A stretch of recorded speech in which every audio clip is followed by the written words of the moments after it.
प्यारे बच्चों, आप लोगों के सामने अंगार बैच के तहत अभी तक हम लोग लंबा वीडियो दे रहे थे, नहीं कुछ लंबा स्टडी चल रहा था, कुछ 10 से 20 क्वेश्चन दिए जा रहे थे, लेकिन अब कुछ शॉर्ट्स लेके आए हैं जो कि उस शॉर्ट्स के माध्यम से आप लोग उस टॉपिक के सारे इन और आउट को समझ लेंगे। किसी तरह की कोई परेशानी आपको परीक्षा में नहीं होने वाली है, और ये होगा सिर्फ इस शॉर्ट से और इस क्वेश्चन से। अब देखिए क्वेश्चन क्या आता है, the world comprises good and bad people.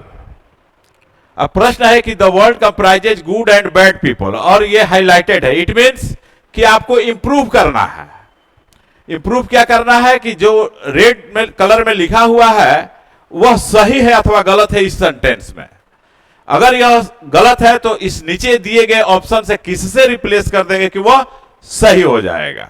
यह क्वेश्चन आपको इस तरह का क्वेश्चन, ये क्वेश्चन तो नहीं लेकिन इस तरह का क्वेश्चन बराबर पूछा गया है CHSL के एग्जाम में। ठीक है, तो हम लोग देखते हैं कि क्या होगा। पहले आप लोग बतलाइए कि इसमें होगा क्या। देख लीजिए, प्रश्न को एक बार अच्छे से पढ़ लीजिए, ऑप्शन को अच्छे से पढ़ लीजिए। चलिए देख लिए, अब बतलाइए आपका आंसर क्या होगा। अब देखिए, good and bad people the world comprises, तो आपको ध्यान क्या देना है, गुड एंड बैड पीपल पर।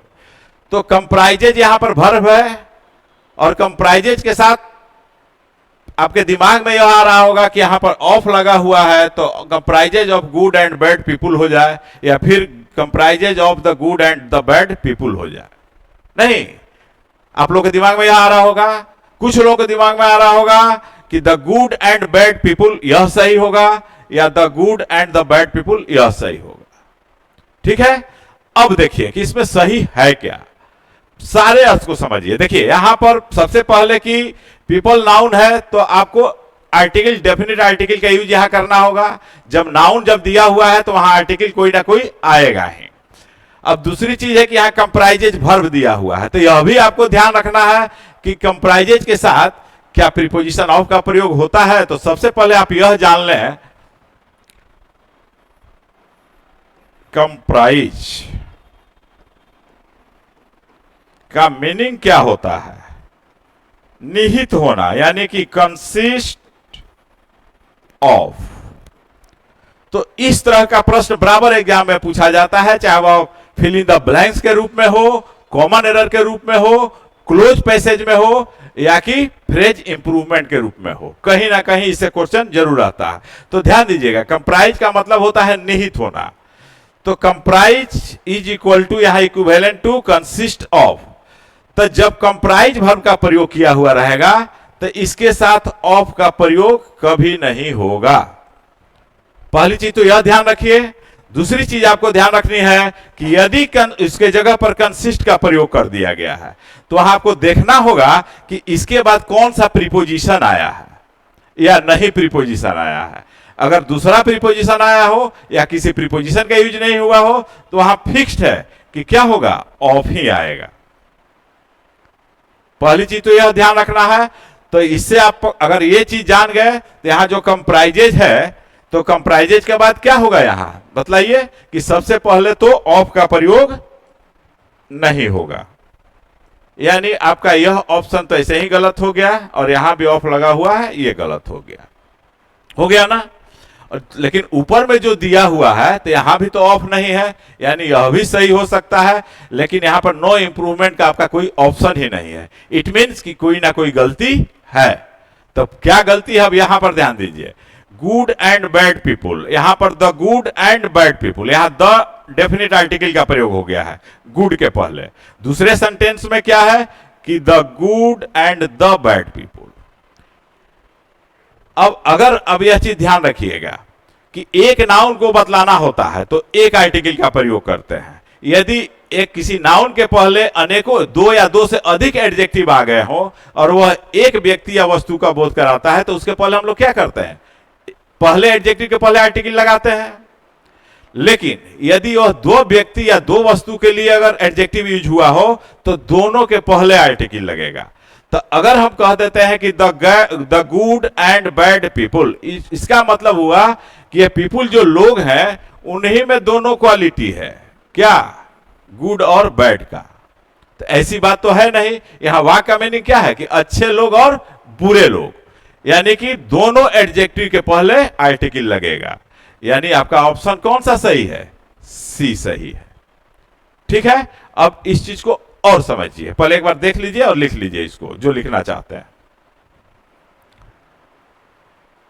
ठीक है, तो और डिटेल्स में थोड़ा इस चीज को समझिए, क्योंकि इसे क्वेश्चन रहता ही रहता है।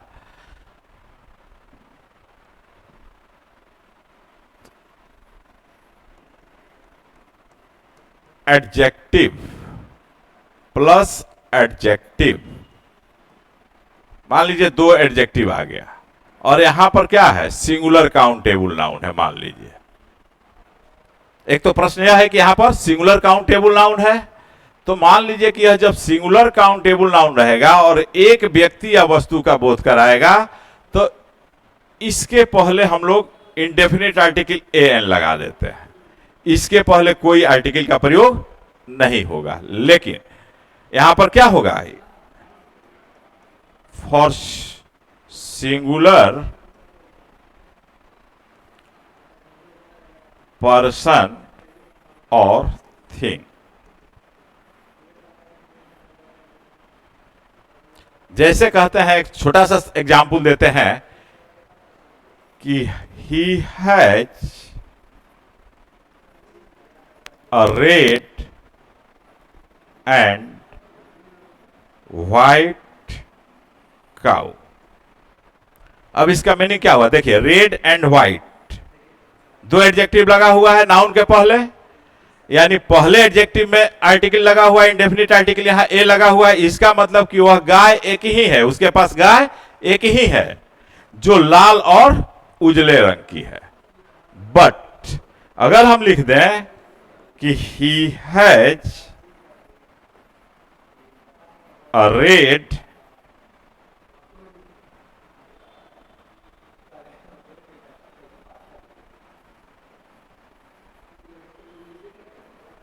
and a white cow, मान लीजिए यह सेंटेंस, तो क्या यह सेंटेंस गलत है? नहीं बच्चों, यह भी सेंटेंस सही है, लेकिन इसका मीनिंग चेंज हो जाएगा। मीनिंग क्या चेंज हुआ कि अब उसके पास क्या है? दो गाय है। क्या है? दो गाय है, एक अलग लाल कलर की है और एक दूसरी उजले कलर की है। लेकिन इस सेंटेंस में जहां की एक ही आर्टिकल लगा हुआ है, एक ही आर्टिकल एक पहले एडजेक्टिव के पहले लगा हुआ है, यानी कि गाय यहां एक ही है, वही है लाल और उजले कलर की गाय एक ही है। और यहां जब दोनों जगह अगर आर्टिकल लग गया दोनों एडजेक्टिव के पहले, इट मींस कि गाय दो है, एक लाल कलर की है और एक उजले कलर की है। ठीक है, ये इंडेफिनिट आर्टिकल समझ गए। अब चलिए जो प्रश्न था आपका उसके बारे में देखिए। सबसे पहले तो यह जान लीजिए कि द प्लस एडजेक्टिव, यानी किसी एडजेक्टिव के पहले हम लोग द का प्रयोग कर देते हैं तो यह पूरे जाति के भर का बोध कराता है, होल क्लास और ग्रुप को यह दर्शाता है। इट डिनोट्स होल क्लास और ग्रुप, यानी ये पूरे जाति भर का बोध कराएगा। अगर हम लिखते हैं द सिक, सिक मतलब क्या हुआ? बीमार। द सिक का मतलब बीमार लोग, इसमें लोग छुपा हुआ है, यानी दुनिया में जितने बीमार लोग हैं सबका यह बोध कराने लगेगा। दूसरी चीज, अगर हम लिखते हैं कि द पुअर, द पुअर का मतलब अब क्या हो जाएगा? गरीब लोग, यानी दुनिया में जितने गरीब लोग हैं सबका बोध कराने लगेगा। ठीक है, तो उस सेंटेंस में क्या था कि गुड एंड बैड पीपुल, तो गुड एंड बैड पीपुल जो हुआ, यानी अच्छे लोग और बुरे लोग, अलग अलग लोगों का बोध हो रहा था। पार्टिकुलाइज कर दिया गया कि बुरे लोगों का भी और अच्छे लोगों का भी, तो दोनों के पहले डेफिनेट आर्टिकल लग जाएगा कि the good and the bad people, माने अच्छे लोग और बुरे लोग। तो द सिक मतलब गरीब। अब ध्यान रखिए एक चीज और यहां पर ध्यान रखिएगा, कि अगर यह सब्जेक्ट के स्थान पर होता, मान लीजिए कि यह सब्जेक्ट बन जाता किसी वर्ब का, तब क्या करते? तो ध्यान रखिएगा कि इसके साथ जो आएगा हमेशा प्लूरल वर्ब आएगा। पीवी का मतलब क्या हो गया? Plural verb. क्या हो जाएगा? Plural verb. तो द प्लस एडजेक्टिव प्लस, अगर हम लिखते हैं एक सेंटेंस, एक ऐसा भी दिया जा सकता है, the poors do not depend on the rich. The poors do not depend on the rich. अब मान लीजिए कि इसी को आपको इंप्रूव करना हो, सपोज कि आपको इसको हम इंप्रूव करने के लिए आपको दे रहे हैं यहां तक।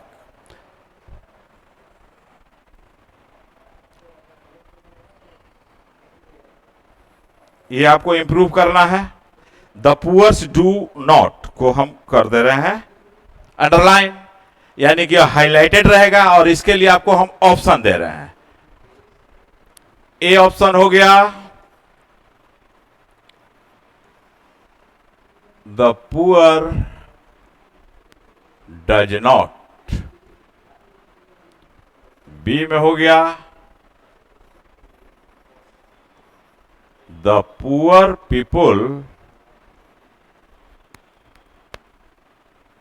Do not. सी ऑप्शन हो गया, द पुअर डू नॉट। और डी ऑप्शन आपका हो जाएगा नो इंप्रूवमेंट। अब देखिए, अब इस प्रश्न को देखिए, द पुअर यहां पर है कि the poors do not depend on the rich, यानी कि गरीब लोग अमीर लोगों पर निर्भर नहीं करते। अब द पुअर्स डू नॉट को अंडरलाइन कर दिया गया। अब देखिए कि आपका ऑप्शन है ए बी सी डी। बताइए सही जवाब क्या होगा? फिर कंफ्यूज हो गए? यहां पुअर देखे तो यह ध्यान दीजिएगा कि पुअर क्या है, देखने में लग रहा है कि सही है, लेकिन यह नाउन नहीं है, यह क्या है? एडजेक्टिव है। और एडजेक्टिव में एस ईएस नहीं लगता है। एडजेक्टिव में एस ईएस नहीं लगता है। एस ईएस किस में लगेगा? नाउन में लगेगा। और जब इसके पहले हम द लगा देते हैं तो यह नाउन इक्विवेलेंट मीनिंग देने लगता है, क्योंकि गरीब लोग का मीनिंग देने लगता है। किसी एडजेक्टिव के पहले जब द लगाते हैं तो पूरे जाति भर का बोध कराता है, जैसा कि आपको यहां पर बतलाया गया था। नहीं, तो जब पूरे जाति भर का बोध कराएगा तब इसके साथ हम लोग नाउन नहीं लगाएंगे। अब देखिए, अब यहां पर द पुअर डज नॉट, तो ये तो गलत हो गया कि इसमें एस लगा हुआ है, इसके कारण यह गलत है, यानी कि आपको इंप्रूव करना है। नो इंप्रूवमेंट आपका आंसर नहीं होगा। तो क्या होगा? The poor does not. अब यहां पर भी आपको कंफ्यूजन होगा कि डज सिंगुलर है और डू प्लूरल है। नहीं, भर में एस ईएस लगता है तो क्या होता है? सिंगुलर हो जाता है सिंपल प्रेजेंट टेंस में, और V1 फॉर्म क्या होता है? प्लूरल होता है। तो यहां पर द पुअर डज नॉट, तो द पुअर क्या हो गया? इसके साथ हम लोग प्लूरल वर्ब का प्रयोग करते हैं, क्योंकि यह नाउन का मीनिंग दे रहा है, पूरे गरीब लोगों का बोध करा रहा है, इसलिए आपका यह आंसर गलत है, क्योंकि यहां पर डज है, इसके कारण यह गलत है। अब देखिए कि the poor people do not. अब यहां पर आपको लग रहा होगा कि यह भी सेंटेंस सही है, लेकिन ध्यान रखिएगा कि जब द प्लस एडजेक्टिव, यानी एडजेक्टिव के पहले जब द लग जाए और पूरे जाति भर का बोध कराना हो, तो उसके साथ नाउन का प्रयोग कभी नहीं होता है। पीपुल, मैन वगैरह का प्रयोग हम लोग नहीं करेंगे। कब करेंगे वो भी हम आपको बतलाएंगे। तो यहां जब पूरे जाति भर का बोध होगा तो वहां पर आर्टिकल का प्रयोग हम लोग, सॉरी, नाउन का प्रयोग नहीं करेंगे। यानी इस यहां पर जो पीपल का यूज किए हुए हैं, इसके कारण गलत है। यहां वर्ब तो सही था, डू लगा हुआ था तो ये तो सही था प्लूरल, लेकिन यहां जो पीपुल लग गया है नाउन, इसलिए गलत है, क्योंकि वाक्य का मीनिंग किसका है? जनरलाइजेशन का है। एक चीज और समझ लीजिए कि जनरलाइजेशन और पार्टिकुलराइजेशन, क्योंकि डेफिनेट आर्टिकल का यूज जनरलाइजेशन और पार्टिकुलराइजेशन पर निर्भर करता है, वाक्य मीनिंग पर निर्भर करता है। कैसे निर्भर करेगा? जनरलाइज मीनिंग क्या हुआ कि जो सभी जगह लागू होता हो, यूनिवर्सल सेंस में जेनरिक मीनिंग देता हो। जैसे हम लोग कहते हैं कि गाय चौपाया जानवर होता है, तो क्या एक गाय होता है? दुनिया की सारी गाय होती हैं? नहीं, इसका एक्सेप्शन भी है, लेकिन एक्सेप्शन यहां पर नहीं बतलाएंगे। जो पॉइंट है जो आपसे पूछा जा सकता है अभी उसी को बतलाएंगे, ठीक है। तो यहां पर देखिए पीपल का प्रयोग नहीं होगा, क्योंकि जब यह जनरलाइज मीनिंग देता है द प्लस एडजेक्टिव, तो इसके साथ नाउन का प्रयोग कभी नहीं किया जाता है। अब यहां है द पुअर डू नॉट, ये सही है आपका। यहां पर क्या है? यहां पर सही जवाब आपका कौन सा होगा? The poor do not. क्यों होगा? क्योंकि द पुअर क्या दे रहा है? प्लूरल मीनिंग दे रहा है, क्योंकि पूरे जाति भर का बोध कराता है। और पहले ही बतला दिए हैं क्या कि द प्लस एडजेक्टिव यह क्या मीनिंग देगा? होल क्लास और ग्रुप का। तो इसके साथ हम लोग प्लूरल वर्ब का प्रयोग करेंगे, इसलिए आपका आंसर यहां पर ये होगा। आई होप कि इस चीज को आप लोग समझ गए होंगे। अब थोड़ा सा जनरलाइजेशन और पार्टिकुलराइजेशन आपको समझा देते हैं कि कहां पर द लगाएंगे। तो ध्यान दीजिएगा कि द के साथ अगर एडजेक्टिव हो और इसके साथ कोई नाउन हो, कोई जरूरी नहीं है कि पीपुल ही है, मैन वोमैन कुछ भी हो रह सकता है, नहीं, यानी नाउन शब्द दे रहे हैं, तो जब यह भी यूज कर सकते हैं, लेकिन कब यूज करेंगे? जब यह पार्टिकुलर मीनिंग देगा, कोई खास मीनिंग देगा, कुछ खास नाउन के बारे में बतलाएगा। चाहे वह नाउन सिंगुलर हो, प्लूरल हो, काउंटेबल हो, अनकाउंटेबल हो, वो कोई चीज नहीं है, वो कोई मायने नहीं रखेगा। वह क्या होना चाहिए? डेफिनिट होना चाहिए। मैंने कुछ खास लोगों की चर्चा होनी चाहिए, दुनिया में जितने लोग हैं उसकी चर्चा नहीं होनी चाहिए। तो अब हम कहते हैं the poor will be rewarded by the principal tomorrow morning. अब देखिए, अगर आप देखेंगे कि द पुअर सही है और विल बी, विल तो सिंगुलर और प्लूरल दोनों में प्रयोग होता है, तो देखने में लगेगा कि यह सेंटेंस आपका बिल्कुल सही है। लेकिन बच्चों यहां पर ध्यान देना कि the poor will be rewarded by the principal tomorrow, क्या दुनिया के सारे गरीब लोगों का बोध हो रहा है? नहीं। जब प्रिंसिपल के द्वारा हो रहा है तो कुछ उस स्कूल या कॉलेज के गरीब छात्र होंगे, तो यहां पर यह गलती है। यहां पर आपको नाउन लगाना जरूरी है। जब नाउन लगाएंगे तभी वह पार्टिकुलर मीनिंग देगा, यानी खास मीनिंग देगा, कुछ खास लोगों का बोध कराएगा। तो यहां पर हम लोग कोई नाउन प्लेस करेंगे तब जाकर के सही होगा। बॉयज, गर्ल्स, स्टूडेंट्स कुछ भी लिख सकते हैं जो कि वाक्य को मीनिंगफुल करेगा, ठीक है। तो यह डेफिनेट है, इसीलिए यहां पर नाउन लिखा जाएगा। यहां पर हम लोग द पुअर स्टूडेंट्स लिख देंगे, will be rewarded by the principal tomorrow, तब जाकर के यह सेंटेंस सही हो जाएगा। तो यह हो गया पार्टिकुलर मीनिंग, क्योंकि कुछ खास लोगों का बोध हो रहा है। लेकिन ऊपर के वाक्य में क्या मीनिंग दे रहा था? गरीब लोगों का, यानी जनरल गरीब लोगों का, इसीलिए वहां पर नाउन का प्रयोग गलत हो गया। तो जब भी ध्यान दीजिएगा कि जब जनरल मीनिंग निकलेगा वाक्य का, तो वहां पर किसी नाउन का प्रयोग नहीं करेंगे और उसके पहले डेफिनिट आर्टिकल रहेगा ही रहेगा उस एडजेक्टिव के पहले। दूसरी चीज आपको ध्यान देना है कि जब खास मीनिंग हो, जैसे कि आपका जो प्रश्न था गुड एंड बैड पीपुल, तो गुड अलग हो गया, खास लोग हो गए, और बैड भी अलग हो गया। तो इसीलिए दोनों के पहले डेफिनिट आर्टिकल का प्रयोग किया गया। समझ में आया? हाँ, तो बार बार इसको देखिए और समझिए, ठीक है। मैं भोजपुर जिले का रहने वाला हूं, तो बउआ बुच्ची लोग जान लो लोग कि छोट छोट चीज के ध्यान देवे के पड़ी। मत समझिए कि एगो क्वेश्चन सर बता के चल गए, तो सर एगो क्वेश्चन ना बता के गए, गागर में सागर दे के चल गए। तनी ध्यान से करा के पढ़ो लोग, तब ही सफलता हासिल हुई। क्योंकि जैन रोजगार क्लासेस के चाहती अंगार बैच हो, तारा लोग में अंगार पैदा कर दिहल बा, अब ओकर फायदा उठावे के ऊपर तारा लोग के ऊपर डिपेंड करता, ठीक बा। अगर कोई तरह का दिक्कत होखे तो कमेंट बॉक्स में कुछ लिखल लोग और एक एक लाइक के साथ जुड़त जालो, देखत जालो। धन्यवाद।